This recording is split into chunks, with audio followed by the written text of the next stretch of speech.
Hi everybody, today I'm going to be reading The Enormous Crocodile by Roald Dahl.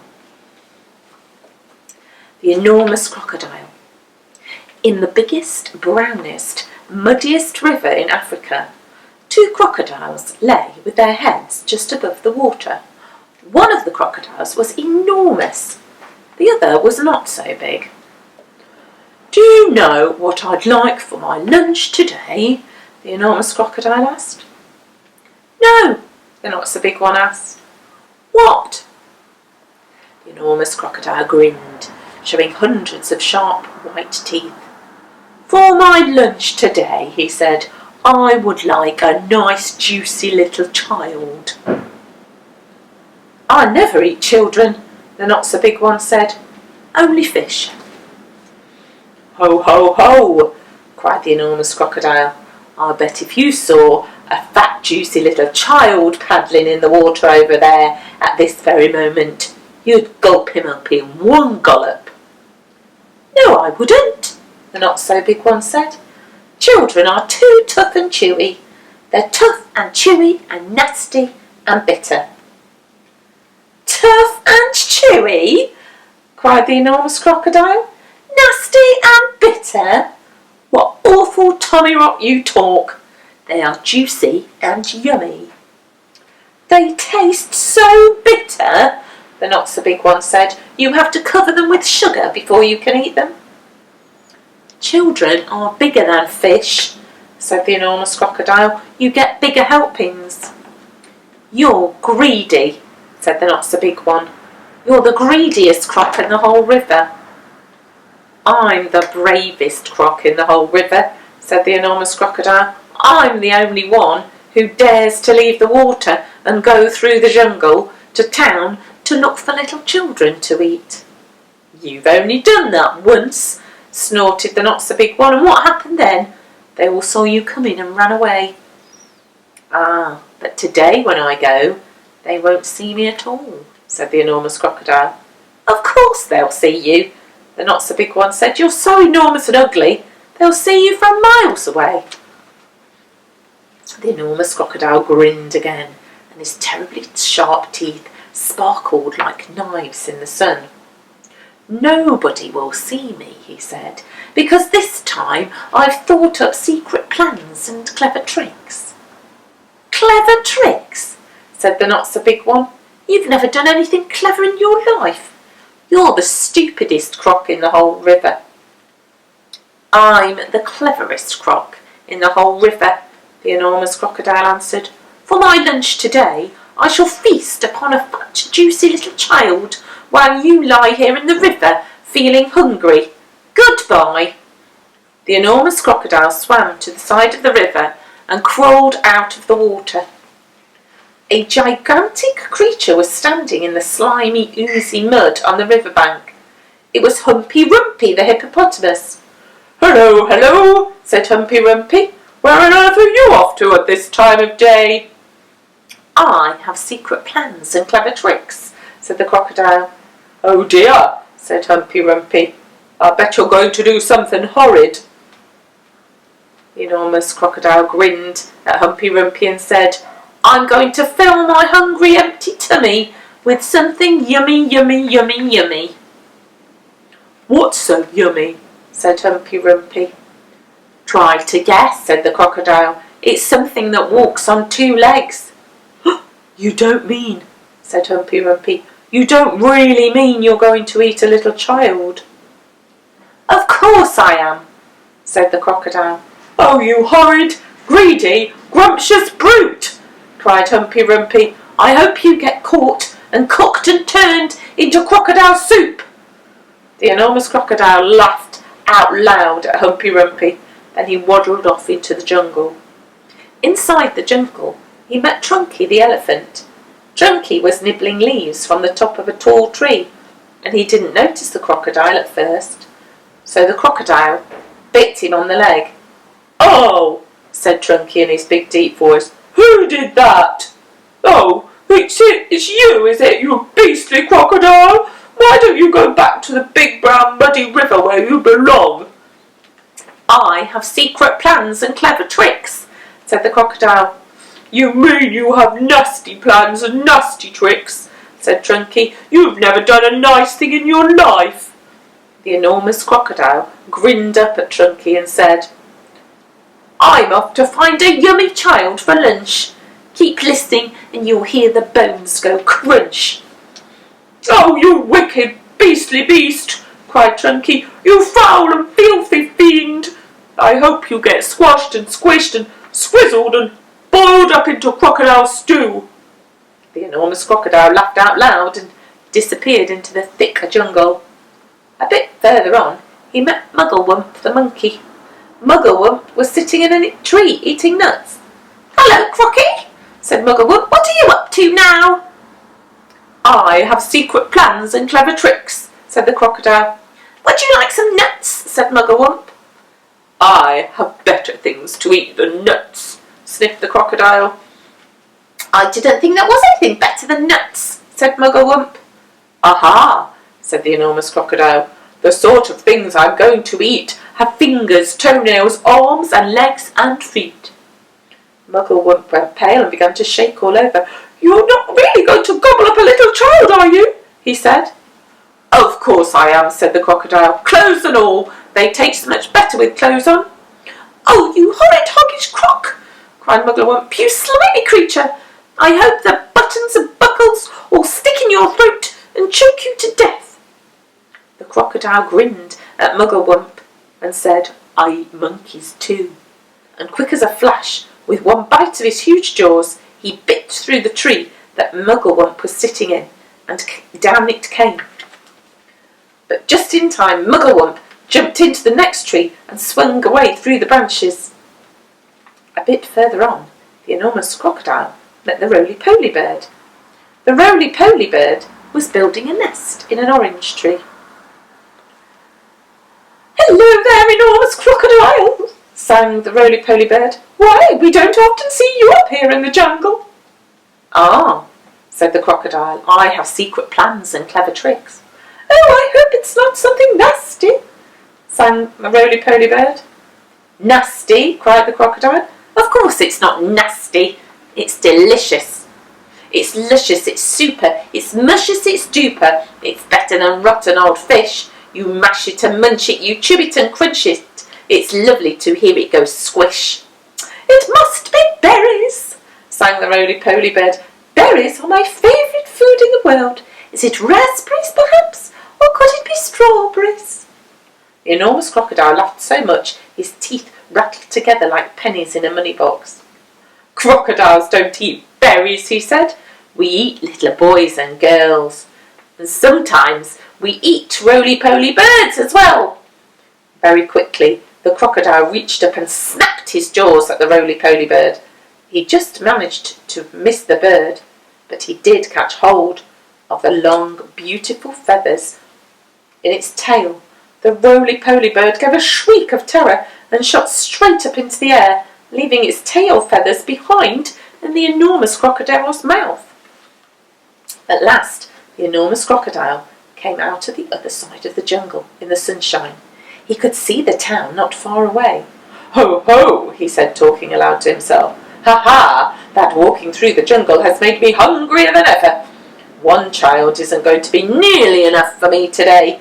I won't be full up until I've eaten at least 3 juicy little children." He started to creep towards the town. The enormous crocodile crept over to a place where there were a lot of coconut trees. He knew that the children from the town often came here looking for coconuts. The trees were too tall for them to climb, but there were always some coconuts on the ground that had fallen down. The enormous crocodile quickly collected all the coconuts that were lying on the ground. He also gathered together several fallen branches. "Now for clever trick number 1, he said to himself. It won't be long before I'm eating the first part of my lunch." He took all the coconut branches and held them between his teeth. He grasped the coconuts in his front paws. Then he stood straight up in the air, balancing himself on his tail. He arranged the branches and the coconuts so cleverly that he now looked exactly like a small coconut tree standing amongst the big coconut trees. Soon 2 children came along. They were brother and sister. The boy was called Toto. His sister was called Mary. They walked around looking for fallen coconuts, but they couldn't find any because the enormous crocodile had gathered them all up. "Oh, look!" cried Toto. "That tree over there is much smaller than the others, and it's full of coconuts. I think I could climb that one quite easily if you help me up the first bit." Toto and Mary ran towards what they thought was a small coconut tree. The enormous crocodile peered through the branches, watching them as they came closer and closer. He licked his lips and began to dribble with excitement. Suddenly, there was a tremendous whooshing noise. It was Rumpy Pumpy, the hippopotamus. He came crashing and snorting out of the jungle. His head was held down low, and he was galloping at a terrific speed. "Look out, Toto!" shouted Rumpy Pumpy. "Look out, Mary! That's not a coconut tree. It's the enormous crocodile, and he wants to eat you up." Humpy Rumpy charged straight at the enormous crocodile. He caught him with his giant head and sent him tumbling and skidding over the ground. "Ow!" cried the crocodile. "Help! Stop! Where am I?" Toto and Mary ran back to the town as fast as they could. But crocodiles are tough. It's difficult for even a hippopotamus to hurt them. The enormous crocodile picked himself up and crept towards the place where the children's playground was. "Now for clever trick number 2, he said to himself. "This one is certain to work." There were no children in the playground at that moment. They were all in school. The enormous crocodile found a large piece of wood and placed it in the middle of the playground. Then he lay across the piece of wood and tucked at his feet so that he looked almost exactly like a seesaw. When school was over, the children all came running onto the playground. "Oh, look!" they cried. "We've got a new seesaw!" They all crowded around, shouting with excitement. "Bugs, I have a go first! I'll get on the other end! I want to go first! So do I! So do I!" Then a girl, who was older than all the others, said, "It's rather a funny, knobbly sort of seesaw, isn't it? Do you think it'll be safe to sit on?" "Of course it will," the others said. "It looks as strong as anything." The enormous crocodile opened one eye just a tiny bit and watched the children who were crowding around him. "Soon," he thought, "one of them is going to sit on my head. Then I'll give a jerk and a snap, and after that it'll be yum, yum, yum." At that moment there was a flash of brown and something jumped onto the playground and hopped up onto the top of the swings. It was Mugglewump the monkey. "Run!" Mugglewump shouted to the children. "All of you, run, run, run! That's not a seesaw, it's the enormous crocodile, and he wants to eat you up!" The children screamed and ran for their lives. Mugglewump disappeared back into the jungle. The enormous crocodile was left all alone in the playground. He cursed the monkey and waddled back to the bushes to hide. "I'm getting hungrier and hungrier," he said. "I shall have to eat at least 4 children now before I'm full up." The enormous crocodile crept around the edge of the town, taking great care not to be seen. He came to a place where they were getting ready to have a fair. There were slides and swings and dodgem cars and people selling popcorn and candy floss. There was also a big roundabout. The roundabout had marvellous wooden creatures for the children to ride on. There were white horses and lions and tigers, and mermaids with fishes' tails, and fearsome dragons with red tongues sticking out of their mouths. "Now for clever trick number 3, said the enormous crocodile, licking his lips. When no one was looking, he crept up onto the roundabout and put himself between a wooden lion and a fearsome dragon. He sat up a bit on his back legs, and he kept very still. He looked exactly like a wooden crocodile on the roundabout. Soon all sorts of children came flocking to the fair. Several of them ran towards the roundabout. They were very excited. "I'm going to ride on the dragon," cried one. "I'm going on a lovely white horse," cried another. "I'm going on a lion," cried the third one. And one little girl, whose name was Jill, said, "I'm going to ride on that funny old wooden crocodile." The enormous crocodile kept very still, but he could see the little girl coming towards him. "Yummy, yum, yum," he thought. "I'll gobble her up easily in one gallop." Suddenly there was a swish and a swish, and something came swishing and swishing out of the sky. It was the roly-poly bird. He flew around and round the roundabout, singing, "Look out, Jill! Look out! Look out! Don't ride on that crocodile!" Jill stopped up and looked up. "That's not a wooden crocodile," sang the roly-poly bird. "It's a real one. It's the enormous crocodile from the river, and he wants to eat you up." Jill turned and ran. So did all the other children. Even the man who was working the roundabout jumped off it and ran away as fast as he could. The enormous crocodile cursed the roly-poly bird and waddled back to the bushes to hide. "I'm so hungry now," he said to himself. "I could eat 6 children before I'm full up." Just outside the town, there was a pretty little field with trees and bushes all around it. This was called the picnic place. There were several wooden tables and long benches, and people were allowed to go there and have a picnic at any time. The enormous crocodile crept over to the picnic place. There was no one in sight. "Now for clever trick number 4, he whispered to himself. He picked a lovely bunch of flowers and arranged it on one of the tables. From the same table he took away one of the benches and hid it in the bushes. Then he put himself in the place where the bench had been. By tucking his head under his chest and by twisting his tail out of sight, he made himself look very much like a long wooden bench with 4 legs. Soon 2 boys and 2 girls came along carrying baskets of food. They were all from one family, and their mother said they could go out and have a picnic together.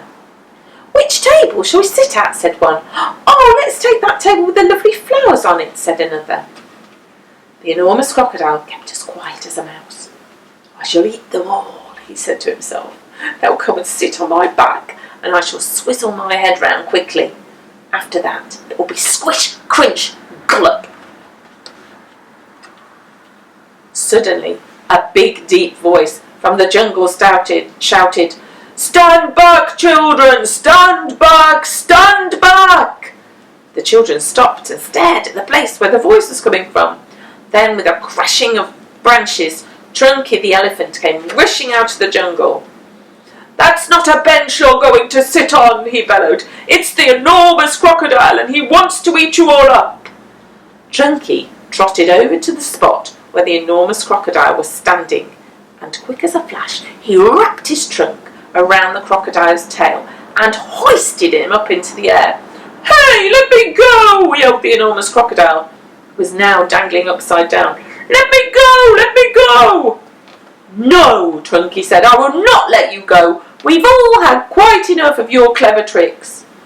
Trunky began to swing the crocodile round and round in the air. At first he swung him slowly. Then he swung him faster and faster and faster and faster still. Soon Dahl was just a blurry circle going round and round Trunky's head. Suddenly Trunky let go of the crocodile's tail, and the crocodile went shooting high up into the sky like a huge green rocket. Up and up he went, higher and higher, faster and faster.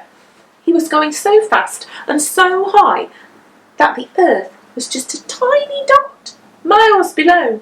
He whizzed on and on. He whizzed far into space. He whizzed past the moon, past the stars and planets, until at last, with the most tremendous bang, the enormous crocodile crashed headfirst into the hot, hot sun, and he was sizzled up like a sausage. The end.